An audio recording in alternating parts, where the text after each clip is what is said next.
Before new cereal plants were introduced in Africa, our ancestors' diet consisted of indigenous African crops. In this episode, I want to talk about one of them, sorghum, which typically refers to cultivated sorghum, known as sorghum bicolor.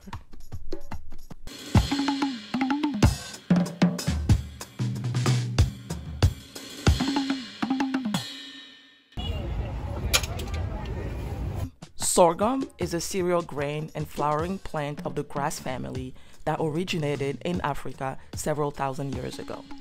It has since spread throughout the world and ranks fifth in cereal grains produced globally. The United States is a leading producer, but the majority of the sorghum produced in the world is supplied by the African continent. The first time I saw the sorghum plant in person was in December of 2021.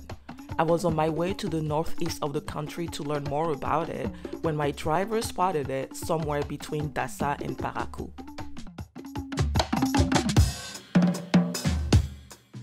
Sorghum thrives in high temperatures area where drought causes frequent failure of other crops. This characteristic of sorghum makes it a well-adapted crop to semi-arid regions such as the Alibori department in northern Benin. Sorghum is gluten-free. It is packed with nutrients, vitamin, fiber, and minerals, and it is one of the healthiest staple cereal crops in the world.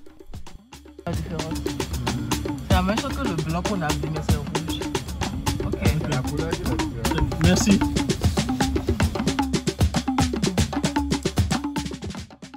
There are different varieties of sorghum. They can be distinguished by their color, their shape, the number of stems they produce, their taste, and many other criteria. The earliest varieties of sorghum probably came in shades of white, red, and brown.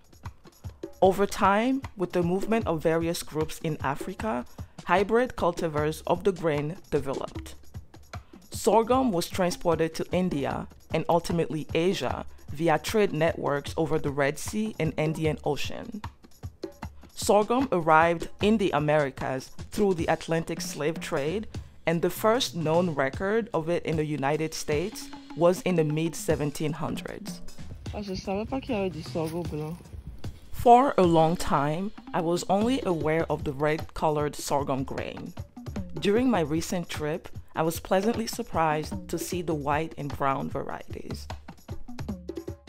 While in Africa and Asia, sorghum is mainly used as food, it is primarily used as biofuel and animal feed in the US. The international aisle of certain grocery stores in the US carries a pale yellow color of the sorghum grain, which typically comes from India. Some Americans grow red sorghum in their gardens, and the US might be growing red sorghum at a larger scale in its sorghum belt, probably in Kansas and/or Texas, though the red variety is hard to find in a grocery store. In Benin, the process of sorghum cultivation starts around March with field preparation. Sowing of the grain takes place in April, and the crop is mostly harvested in December and January. Harvesting sorghum at the proper time is crucial in order to avoid loss and spoilage between the field and time of use.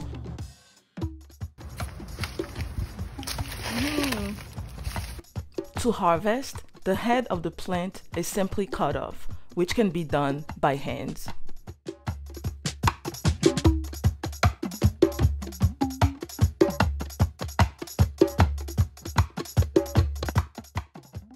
Post-harvesting, 4 steps are usually carried out: drying, shelling, cleaning, and storing.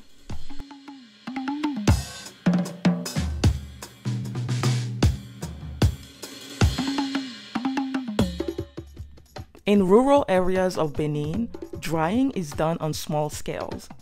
Some smallholder farmers dry the grains on the ground, but most prefer the roof of their homes to keep the grains away from animals.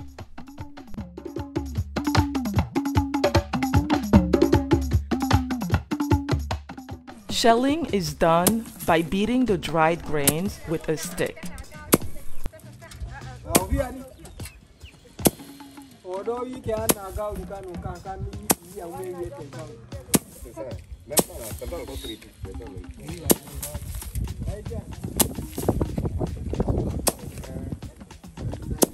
This process generates impurities in the grains. The impurities are removed by winnowing and sorting by hand.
If not used immediately, the grains are stored, either as is or milled first.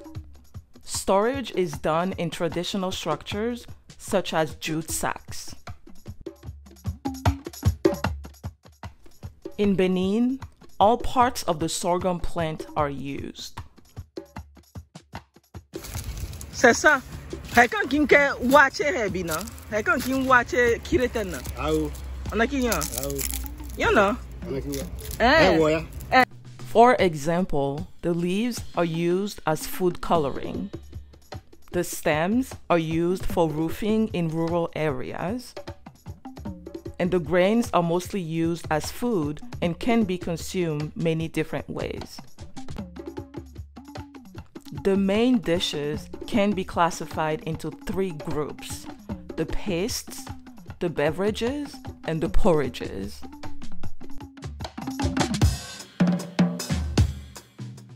The pastes come in a couple of varieties, from light pastes to thick pastes. A type of light paste is known as akpan in Benin.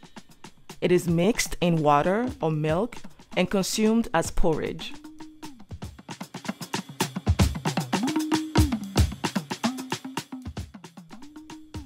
Thick pastes are obtained by cooking sorghum flour into boiling water. These are consumed with a soup or stew. The beverages include fermented alcoholic beverages and sweet non-alcoholic beverages. One of them is known as chakpalo in Benin, and it looks like this.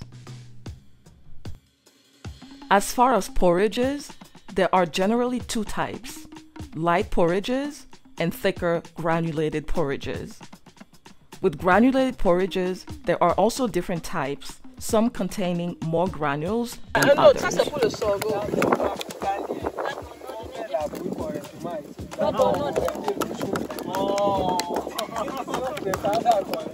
In the next episode, I will show you the process of making a type of light sorghum porridge.